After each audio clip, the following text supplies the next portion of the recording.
말씀을 나누도록 하겠습니다. 오늘은 드디어 이제 7교회의 마지막 교회인 라오디게아 교회에게 쓰는 편지입니다. 처음에 7월 초에 첫 번째 교회였던 에베소 교회를 말씀을 준비하며 하나님 7교회를 향한 하나님의 마음을 우리가 경험하기 원합니다 라는 고백으로 말씀을 준비했는데 벌써 7번째 교회를 이제 오늘 말씀으로 나누게 되었습니다. 저는 이 말씀을 준비하며 그냥 단순히 좋은 메시지를 준비해야겠다 이런 것도 아니었고, 정말 하나님이 우리 교회에게 하시는 음성이 무엇일까, 또 이 시대의 교회에게 주시는 하나님의 말씀은 무엇인가, 그리고 우리 개인에게 주시는 하나님의 음성이 무엇인가를 듣고자 계속 고민하면서 말씀을 준비했던 것 같습니다. 우리가 이 시대를 살아가며 우리 예수님의 끌는 마음이 경험되기를 소망합니다. 우리 예수님께서요, 저는 이 7교회를 준비하면서 정말 많이 느꼈던 것이 뭐냐면 우리 예수님의 진짜 애끓는 그 마음이었습니다.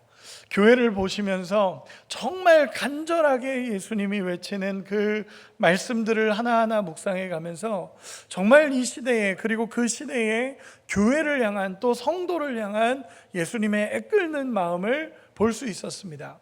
우리가 기억해야 되는 것은 무엇이냐면요, 예수님은 이렇게 원하시는데 우리는 별로 원하지 않고 있으면 이게 맞지를 않는 겁니다. 그리고 그게 내 말씀으로 들려지지가 않는 것입니다. 여러분, 우리 안에 예수님의 말씀을 향한 갈망이 있기를 소망합니다. 말씀이 항상 나에게 하시는 하나님의 음성으로 들려지는 은혜가 있기를 소망합니다. 우리 옆 사람에게 한 번만 더 이렇게 인사합시다. 우리를 향한 하나님의 말씀입니다. 하나님의 말씀입니다. 아멘. 오늘 드디어 7번째 마지막 교회인 라오디게아 교회에 대해서 말씀을 나누겠습니다. 간단하게 복습합니다. 첫 번째 교회는 어디였죠? 에베소 교회였습니다. 에베소 교회는 정말 잘했던 교회인데 첫사랑을 잃어버려서 우리 주님이 첫사랑을 회복하라라고 말씀하신 교회가 에베소 교회입니다. 여러분, 두 번째 교회는 어느 교회였죠?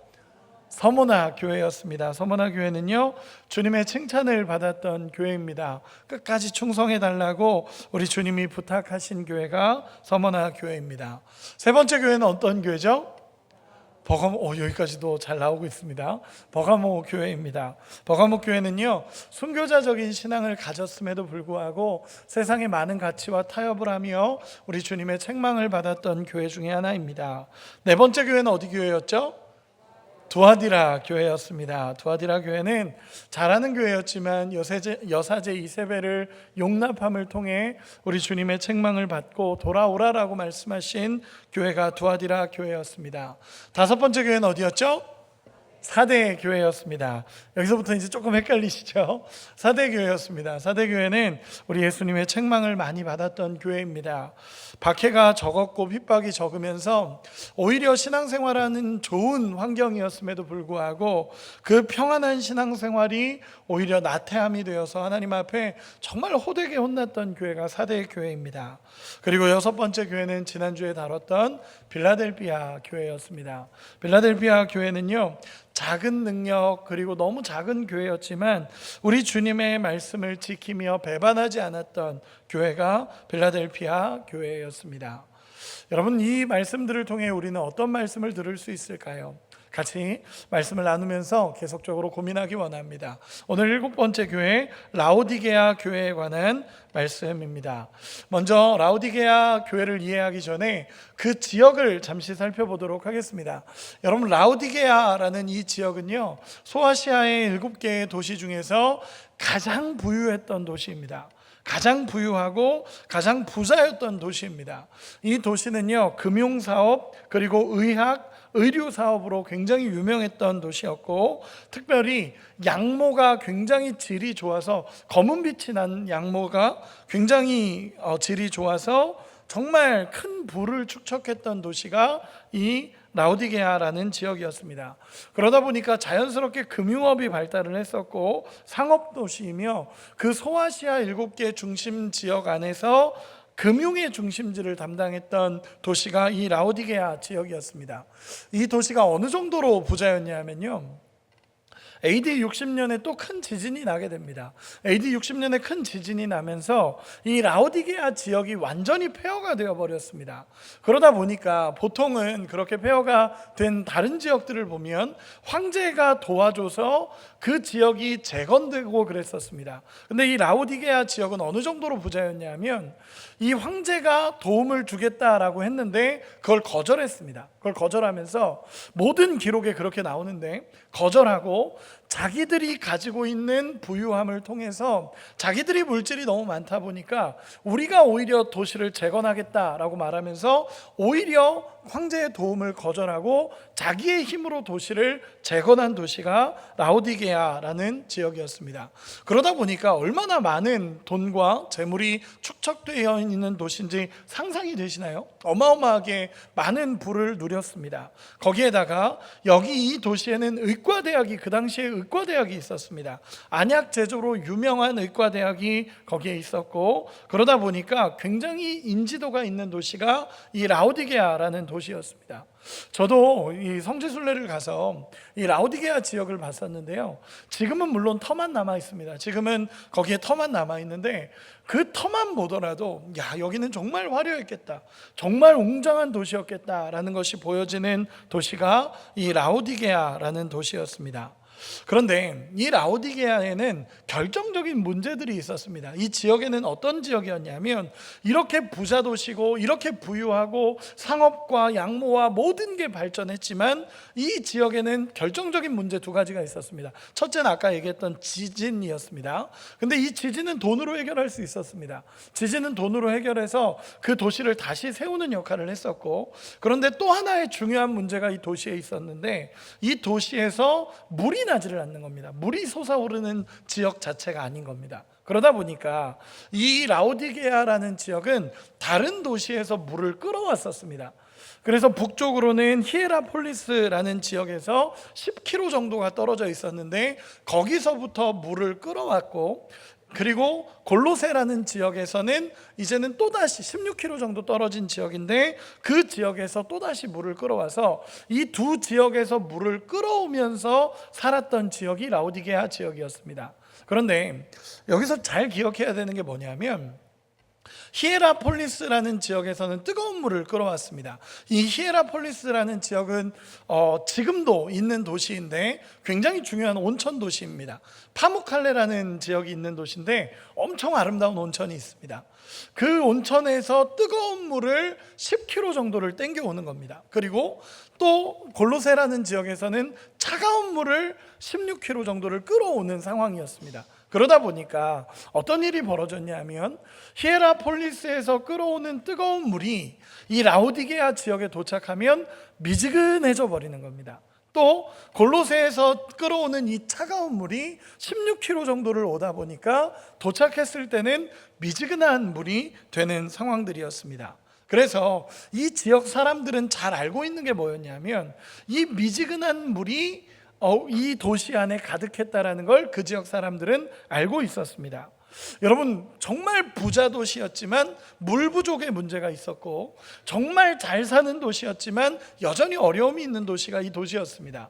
그런데 이런 도시에 교회가 세워진 겁니다. 이 라오디게아 교회라는 교회가 세워졌습니다. 여러분, 교회의 모습이 어땠을까요? 여러분, 이 교회는요 굉장히 잘 나가는 교회였습니다. 이 라오디게아 교회는요 겉으로 보기에는 굉장히 잘 나가는 교회 중에 하나가 이 라오디게아 교회였습니다. 이 라오디게아 지역에서 교회는 크게 어려움을 겪지 않았습니다. 사대 지역과 마찬가지로 큰 어려움을 겪지 않았고 핍박도 받지 않았고 경제적으로도 굉장히 윤택한 편이어서 이 라오디게아 사람들은요 핍박도 없고 환경도 좋고 정말 신앙생활하기 좋은 환경이었습니다. 여러분, 라오디게아 교회 성도들은 다른 교회처럼 박해를 안 받은 겁니다. 그리고 부유한 교회였고 성도도 많아지던 교회가 이 라오디게아 교회였습니다. 뒤에서 조금 더 자세하게 살펴보겠지만 라오디게아 교회는 사대 교회와 굉장히 맥락을 같이 하는 부분이 많습니다. 상황이 편하고 생활이 좋으니까 오히려 신앙생활을 더 잘해야 되지 않습니까? 박해를 받고 핍박을 받는 사람들보다 상황고 환경도 좋으니까 더 신앙생활을 잘해야 되는 게 정상입니다. 그런데 문제는 뭐냐면 그들은 세상에서 다 즐길 것 즐기고 그리고 놀 것 다 노는 그냥 양다리 걸친 신앙을 가진 사람들이 라오디게아 교회 성도들이었습니다. 저는 이 라오디게아 교회 성도들을 보면서 이 시대, 지금 우리가 살아가고 있는 시대와 영적인 분위기가 너무 비슷하다라는 생각을 했습니다.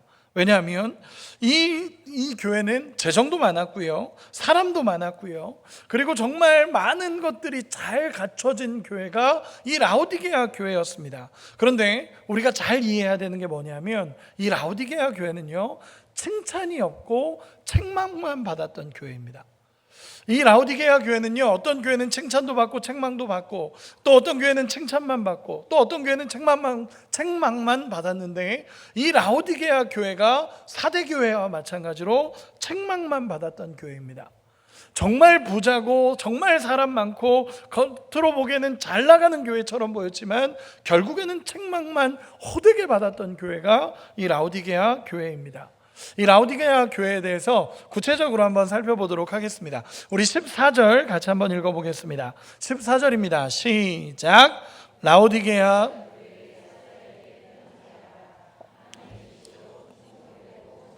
증인이시요 하나님의 창조의 근본이시니가 이르시되. 아멘. 예수님께서 이렇게 얘기하십니다. 예수님께서 라오디게아 교회에 자신을 소개하면서 편지할 때 제일 먼저 이야기하신 자기소개가 무엇이었냐면 아멘이시고 충성되고 참된 증인이시다 라고 예수님이 본인 소개를 하셨습니다. 그게 무엇이냐면, 여러분 아멘이라는 뜻이 무엇인지 아시나요? 옳습니다, 진실됩니다, 참됩니다 라는 뜻입니다. 여러분, 이 아멘이라는 고백은 여러분 굉장히 중요한 고백입니다. 이렇게 말씀을 듣다가 여러분 아멘이라고 하시잖아요. 이 고백은 그 말씀이 옳습니다, 내 마음에 받아들입니다, 진실된 고백입니다 라는 의미를 갖습니다. 여러분 아멘 많이 하시기 바랍니다.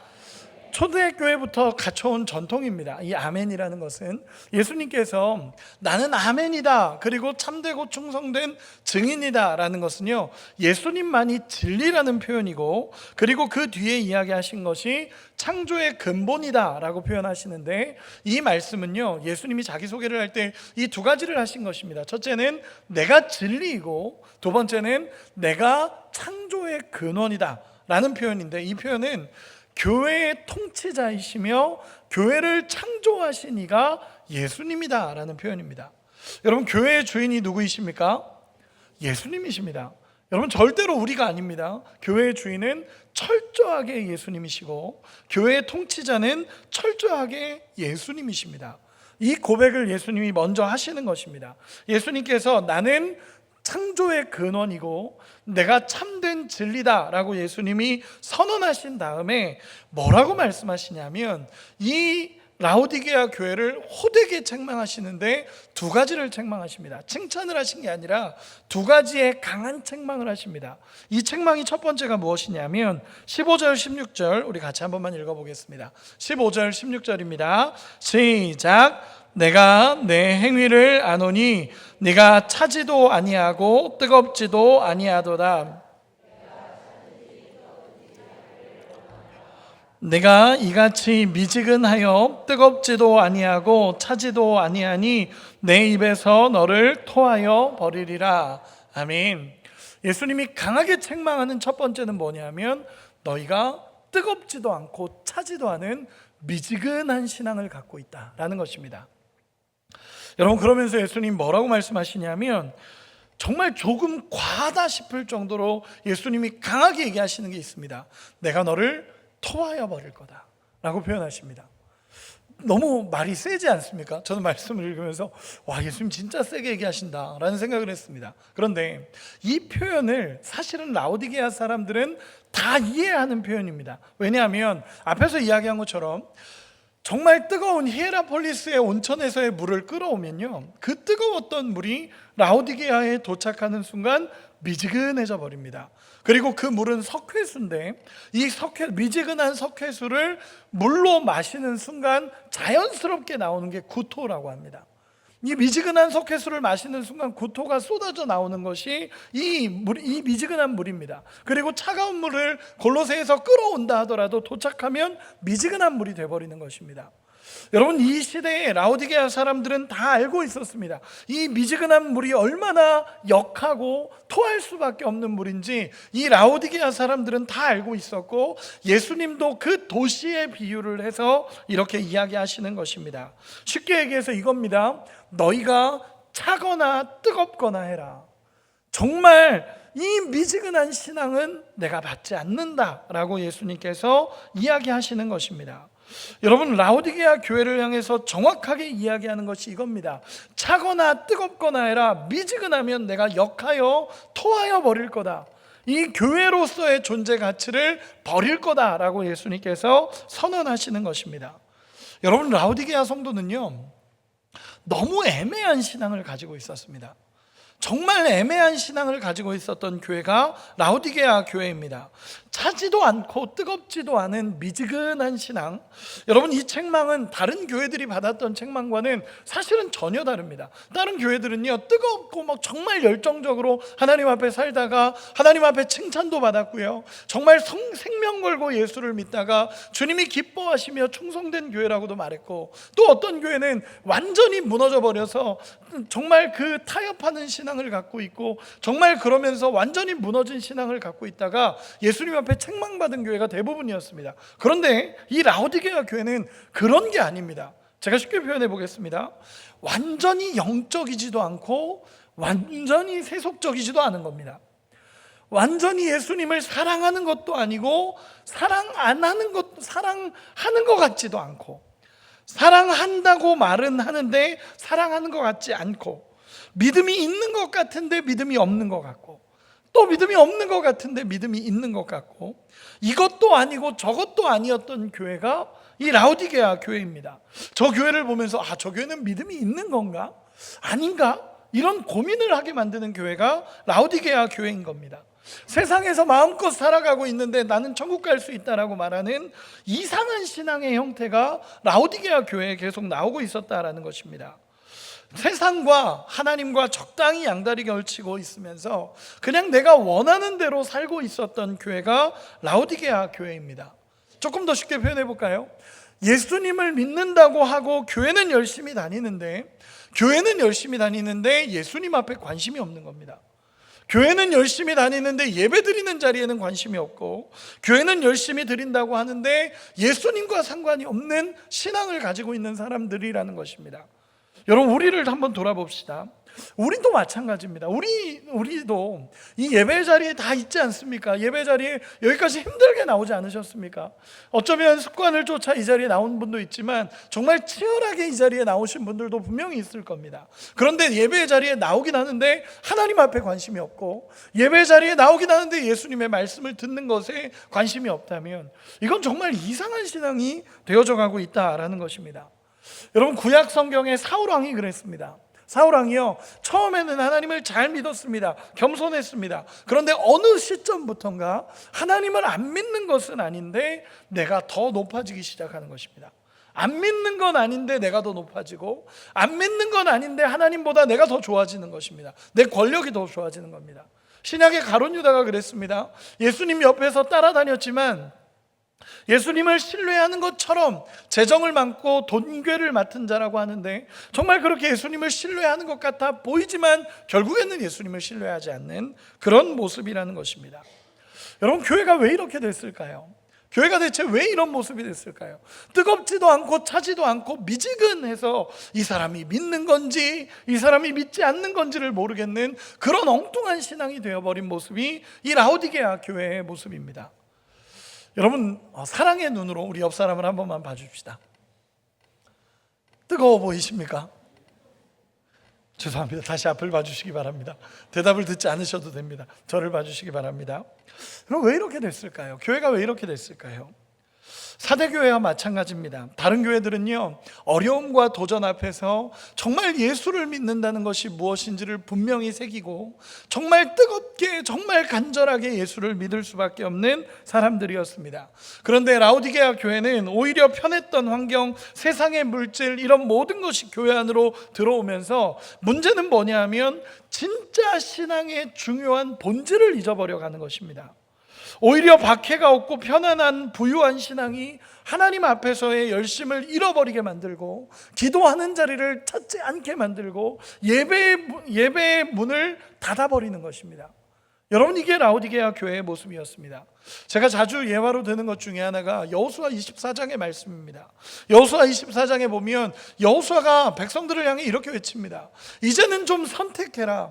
강 건너에 있는 신을 너네가 신이라고 생각하면 거기를 섬기고, 아니면 나는 여호와를 섬겨라. 나와 내 집은 여호와만 섬길 거다 라고 이 여호수아는 외칩니다. 왜냐하면요, 그 당시 이스라엘 백성들이 하나님도 섬기고 세상도 섬기고 하나님도 섬기고 바알도 섬기고 하니까 하나님이 이걸 너무 기뻐하시지 않는다는 걸 다 아는 겁니다. 이 여호수아가 아는 겁니다. 그래서 선택을 이야기합니다.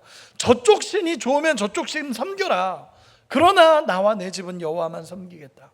여러분, 이스라엘 백성들이 하나님을 안 섬긴 적은 없습니다. 왜냐하면 하나님이 구원해 내신 민족인데 하나님 모르고 살겠습니까? 하나님 안 섬긴 적 없습니다. 그런데 문제는 하나님만 섬긴 적도 없습니다.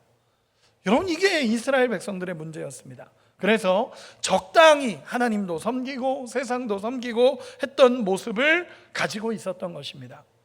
여러분, 이것이 정말 무서운 일입니다. 무서운 일. 여러분, 어떤 사랑하는 관계에서 나와 저와 저의 아내가 사랑하는 이 관계, 부부의 관계에서 다른 사랑이 껴버리면 어떻겠습니까? 여러분, 무너지는 겁니다. 완전히 가정은 박살이 나는 겁니다. 여러분, 하나님 예수님께서 이 말씀을 하시는 것입니다.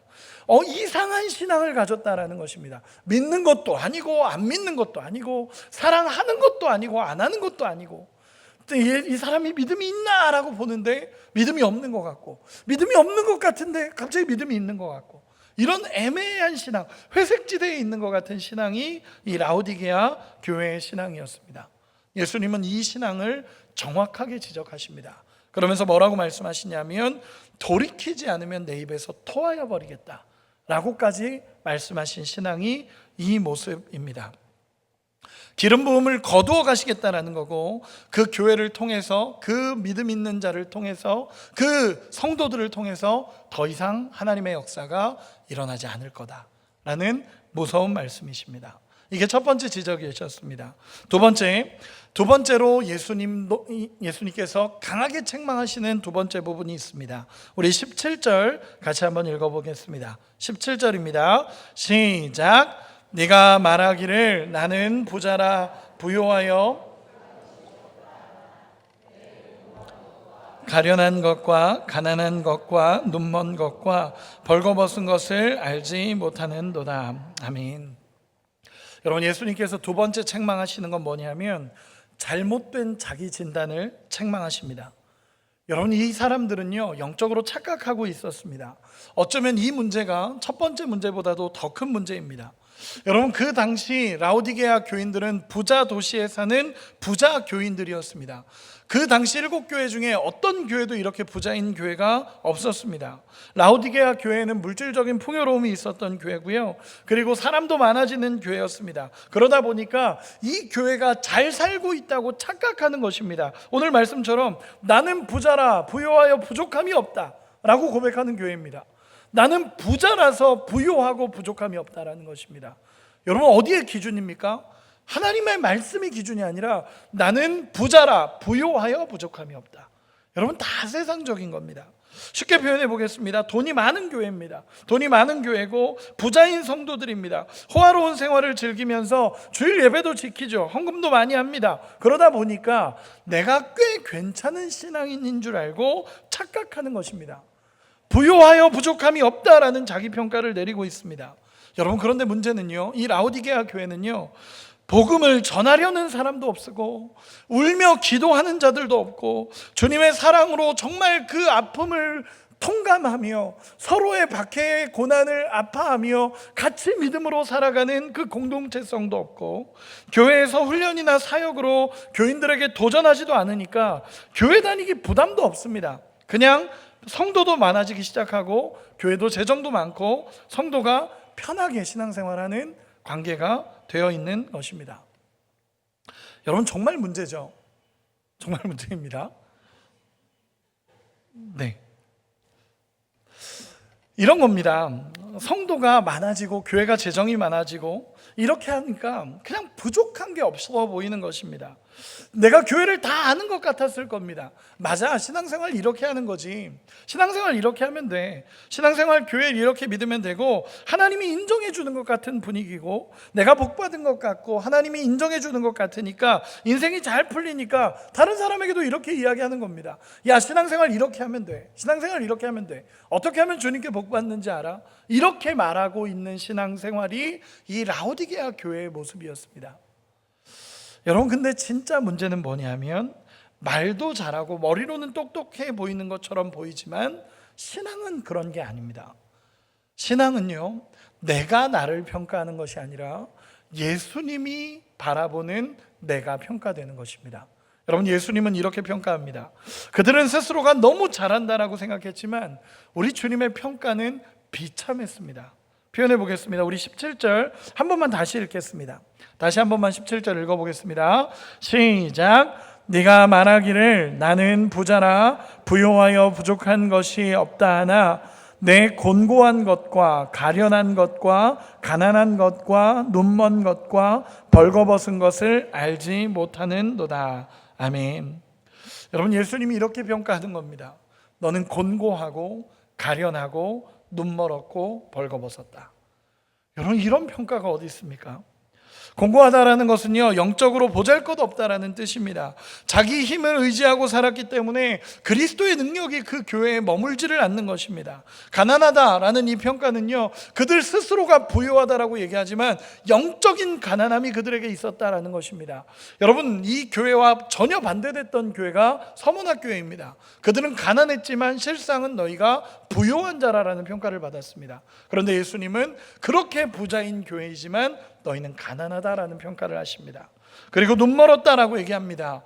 그들이 안약 제조가 엄청나게 유명한 도시였지만 그들은 눈이 멀었습니다. 영적인 눈이 멀었고 하나님이 원하시는 걸 보지 못하는 모습입니다. 또 벌거벗었다라고 얘기합니다. 수치를 그대로 드러내면서 영적으로 벌거벗은 수준의 삶을 살아가고 있는 그 라오디게아 교회를 향한 예수님의 책망입니다. 여러분, 이 표현을요, 그냥 우리가 글로 이렇게 읽어서 그렇지 이 원어적인 표현들을 보면 정말 강한 표현입니다. 정말 세게 얘기하시는 표현입니다. 야, 너네 곤고하고 가난하고 눈멀었고 벌거벗었다. 교회 그런 거 아니야 라고 얘기하시는 겁니다.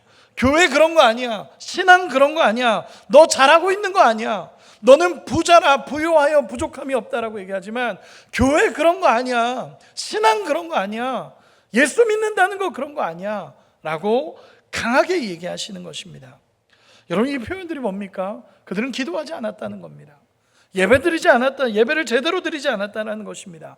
어떠한 영적 회복도 일어나지 않았다는 것입니다. 상황적으로 그저 잘 되는 것만 보여지니까 나는 점점 더 부자가 되고 부유한 도시에 살고 있고 뭔가 잘 되고 있으니까 나는 잘하고 있어 라는 영적인 착각 속에 살아가고 있는 모습이 이 라오디게아 교회의 모습이었습니다.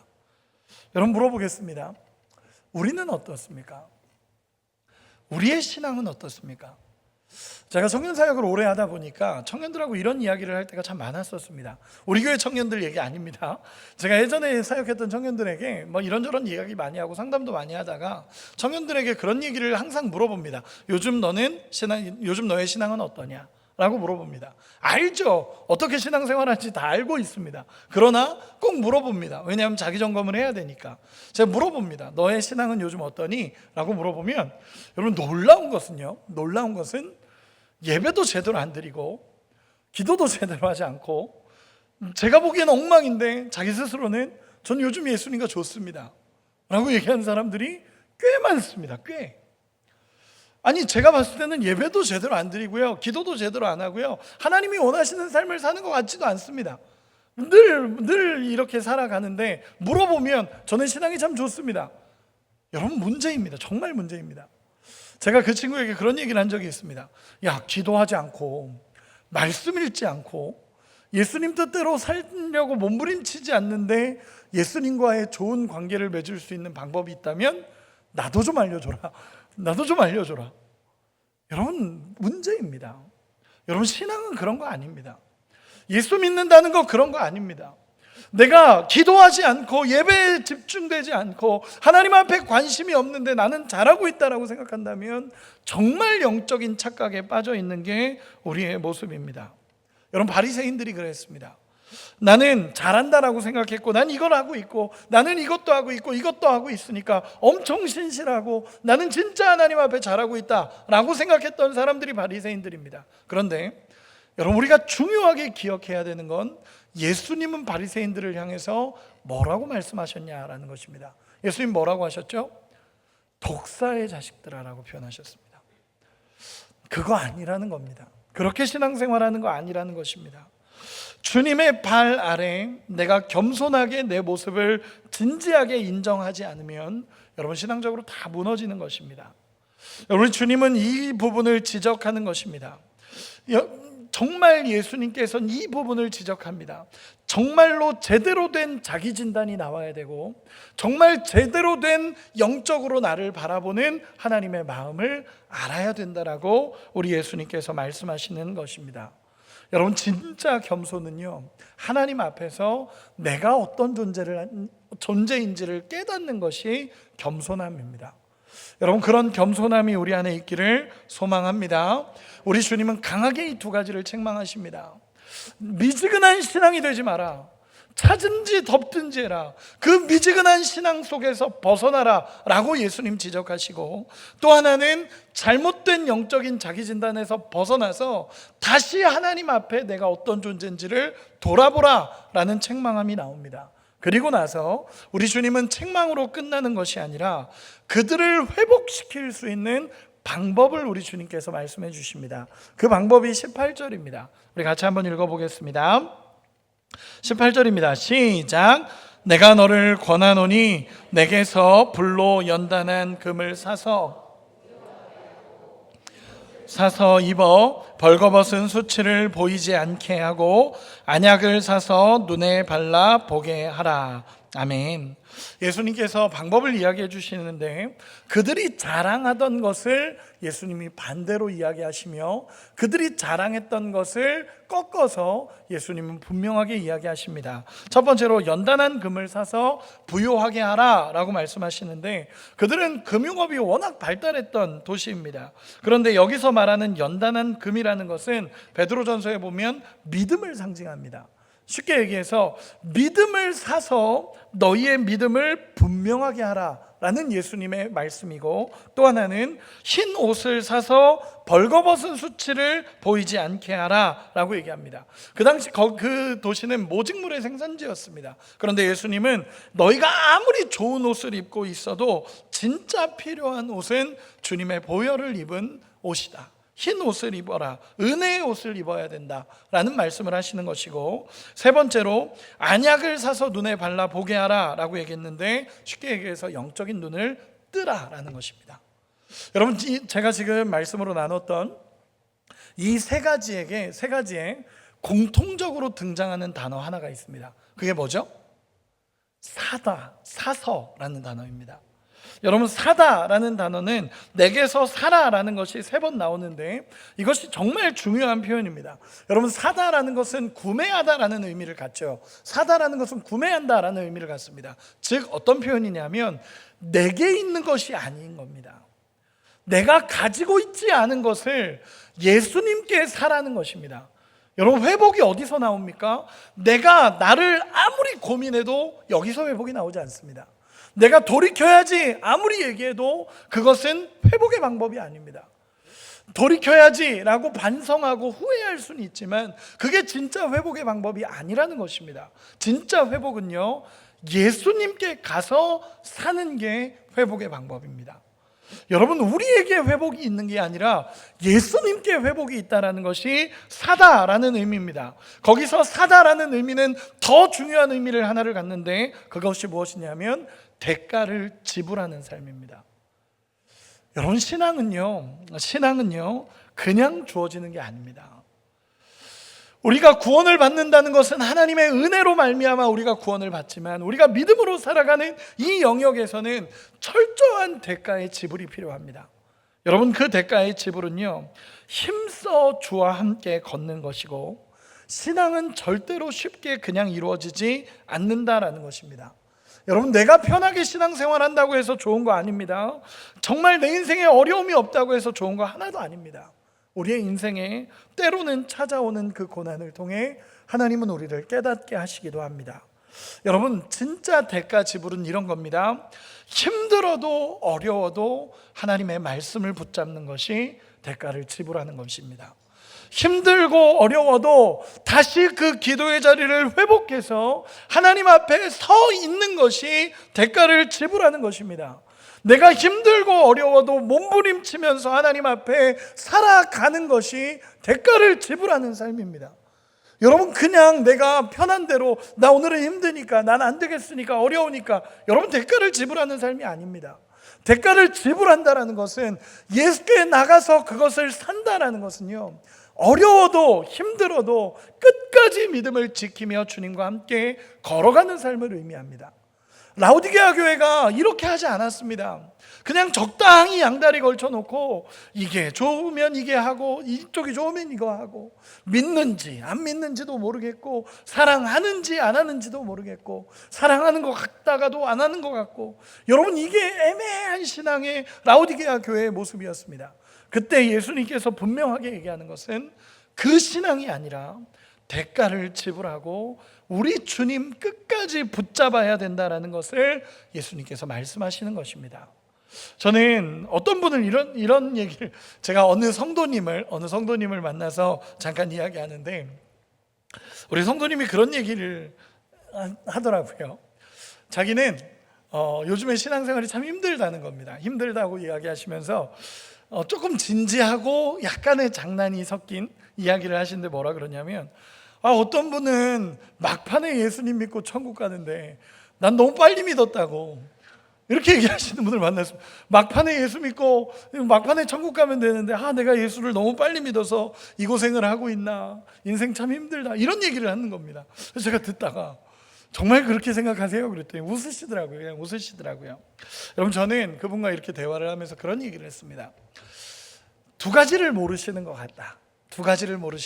첫째는 예수님과 함께 살아가는 것이 이 땅에서 얼마나 행복하신 일인지 그걸 모르시는 것 같다. 신앙의 기쁨을 모르시는 것 같다. 또 하나는 막판에 예수 믿을 수 있도록 사단이 내버려 두지 않는다. 사단이 그렇게 내버려 두지 않는다라는 것이었습니다.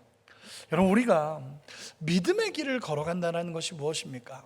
이 땅을 살아가면서요, 때로는 힘들지만 어렵지만 포기하지 않고 끝까지 대가를 지불하는 삶, 진짜 하나님을 의지하고 하나님을 신뢰하며 그분을 꽉 붙잡고 살아가는 삶이 진짜 대가를 지불하며 우리 주님과 함께 걸어가는 삶입니다. 예수님이 얘기하시는 겁니다. 애매하지 말라는 겁니다. 이도 아니고 저도 아닌 신앙을 벗어버리고 진짜 예수님 앞에 헌신하며 우리 주님 붙잡고, 힘들어도 어려워도 타협하지 말고 끝까지 예수님 붙잡고 나가는 삶을 살아가야 된다라고 우리 주님이 권면하시는 것입니다. 여러분, 우리 주님 앞에 전적으로 나가며 우리 주님 구하고 철저하게 주님 의지하며 살아가는 우리가 되기를 소망합니다. 우리 옆 사람에게 축복합시다. 예수님만 소망입니다. 그리고 나서 우리 예수님께서 마지막에 이렇게 말씀해 주십니다. 호되게 혼을 냈고, 그리고 정말 강하게 예수님이 이야기하셨습니다. 이 7교회 중에 가장 강한 책망을 받았던 교회 중에 하나가 이 라오디게아 교회입니다. 그러면서 예수님은 내가 책망하는 자로서의 마음을 예수님께서 말씀해 주십니다. 우리 19절 같이 읽겠습니다. 시작. 물은 내가 사랑하는 자를 책망하여 징계하노니 그러므로 네가 열심을 내라. 회개하라. 아멘. 예수님께서 이렇게 얘기하시는 것입니다. 내가 사랑하는 자를 책망하는 거다. 내가 너희를 징계하는 이유는 내가 너희를 진짜 사랑하는 거다 라고 예수님께서 말씀해 주시는 것입니다. 여러분, 예수님께서 사랑하는 이들을 책망하신다라고 말씀하십니다. 제가 지난번에 말씀으로 나누면서 이런 이야기를 했습니다. 사랑의 반대는 미움이 아니라 무관심이다 라는 이야기를 한 적이 있습니다. 여러분, 사랑의 반대는 미움이 아닙니다. 밉다라는 건요, 그래도 감정이 남아있는 상태라는 것입니다. 무관심은요, 그런 감정까지 없어진 상태입니다. 여러분, 예수님이 그들을 책망하셨다, 이거는 정말 철저한 사랑에 근거한 말씀입니다. 아버지가 아들을 야단치는 것은요, 사랑에 근거한 야단입니다. 자녀에 대한 분노가 아니라 사랑에서의 출발이라는 것입니다. 그러면서 예수님이 마지막에 이렇게 권면을 하십니다. 열심을 내라, 회개해라. 얘야, 열심을 내라, 회개해라. 내가 너를 사랑해서 책망하는 이 음성을 듣고 열심을 다시 내라. 아까도 얘기한 것처럼 애매한 신앙을 벗어나라. 최선을 다해서 열심히 해라. 하나님을 끝까지 붙잡아라. 그리고 회개해라 라고 예수님께서 권면하십니다. 그런데 이 표현을 보면요, 원어적인 표현을 보면요, 급박한 겁니다. 거기 있으면 너 죽는다, 빨리 돌아와라 라고 말씀하시는 예수님의 강렬한 표현입니다. 여러분, 정말 하나님 앞에 다시 열심을 내고 회개하고 서는 우리가 되기를 소망합니다. 그리고 마지막으로 예수님께서 두 번째로 이렇게 이야기하십니다. 20절, 우리가 잘 알고 있는 말씀입니다. 같이 읽겠습니다. 시작. 볼지어다 내가 문 밖에 서서 두드리노니 누구든지 내 음성을 듣고 문을 열면 내가 그에게로 들어가 그와 더불어 먹고 그는 나와 더불어 먹으리라. 아멘. 예수님께서 이렇게 얘기하시는 것입니다. 내가 문 밖에 서서 두드리고 있노니 너희가 내 음성을 듣고 문을 열면 나는 그로 들어가 더불어 먹고 그는 나와 더불어 먹으리라. 예수님께서 말씀하십니다. 너무 유명한 구절이죠. 우리가 전도할 때 많이 쓰여졌던 구절입니다. 성도님, 그 전도하는 사람에게 선생님께서 지금 영접하시면 마음의 문을 열면 예수님께서 들어오실 것입니다. 전도용으로 많이 쓰였던 구절인데 사실은 이건 전도용 구절은 아닙니다. 예수님께서 말씀하시는 이 말씀의 타겟은요, 예수님을 믿는다고 하면서도 한 발 세상에 걸치고 있는 애매한 신앙을 가진 자들에게 하시는 예수님의 음성입니다. 왜 예수님이 밖에 서 계십니까? 예수님을 초청은 한 겁니다. 초청은 했는데 주인으로 모시기가 어려운 겁니다. 그러니까 예수님을 문 밖에 세워두고 있는 겁니다. 예수님을 초청을 하긴 했는데 예수님이 오셔서 문을 두드리는데 문을 열어주질 않고 있는 겁니다. 왜냐하면 예수님이 내 삶에 들어오는 것이 부담스럽고 예수님이 주인으로 좌정하시는 게 어려워서 애매한 신앙으로 초청은 했는데 문은 닫아둔 이 사람들에게 예수님이 말씀하시는 겁니다. 문을 열어라. 문을 두드리노니 이 음성을 듣고 문을 열면 나는 너와 영원히 함께할 거다.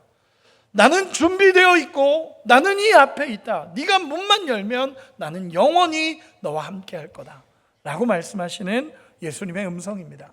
우리가 지난주에 살펴본 빌라델비아 교회 같은 경우는 그 앞에 열린 문을 열어놨다라고 예수님께서 말씀하신 교회입니다. 그런데 지금 오늘 라오디게아 교회는 자기가 문을 닫아버린 교회입니다. 닫힌 문 교회입니다. 예수님은 문을 두드리시며 누구든지 이 음성을 듣고 문을 열면 나는 너와 함께 할 거다 라고 우리 주님이 말씀해 주시는 것입니다. 여러분, 우리 마음의 문을 열고 애매했던 신앙을 벗어버리고 우리의 마음의 문을 예수님께 열어드리고 우리 주님이 우리 마음속에 오셔서 우리 주님과 함께하는 삶이 되시기를, 그래서 정말 우리 주님 붙잡고 믿음으로 끝까지 달려가는 우리가 되기를 예수님의 이름으로 축원합니다. 말씀의 결론을 맺겠습니다. 여러분, 우리 주님은 이렇게 이야기하십니다. 그 애매한 신앙에서 벗어나고 잘못된 자기 진단을 끊어내고 진짜 이기는 자로 살아야 된다라고 우리 주님 말씀하십니다. 우리 21절 같이 한 번만 읽어보겠습니다. 21절입니다. 시작. 이기는 그에게는 내가 내 보좌에 함께 앉게 하여 주기를 내가 이기고 아버지 보좌에 함께 앉은 것과 같이 하리라. 아멘. 예수님께서 이런 말씀하시는 겁니다. 호되게 책망했는데 그 호되게 야단친 교회에게 너무 벅찬 상급 주시는 거 아닙니까? 예수님이 이 얘기하시는 겁니다. 너희가 돌아오면 나와 함께 영광의 자리에 앉을 거다 라고 말씀하십니다. 우리 주님이 이런 분이십니다.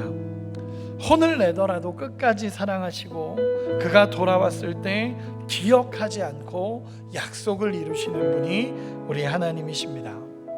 여러분, 지금까지 7교회를 정리하며 돌아보며 우리에게 주시는 하나님의 음성은 무엇입니까? 첫사랑을 회복하라고 말씀하시는 예수님의 음성이 들리십니까? 끝까지 충성하고 달려가야 된다라고 외치시는 우리 주님의 음성이 들리십니까?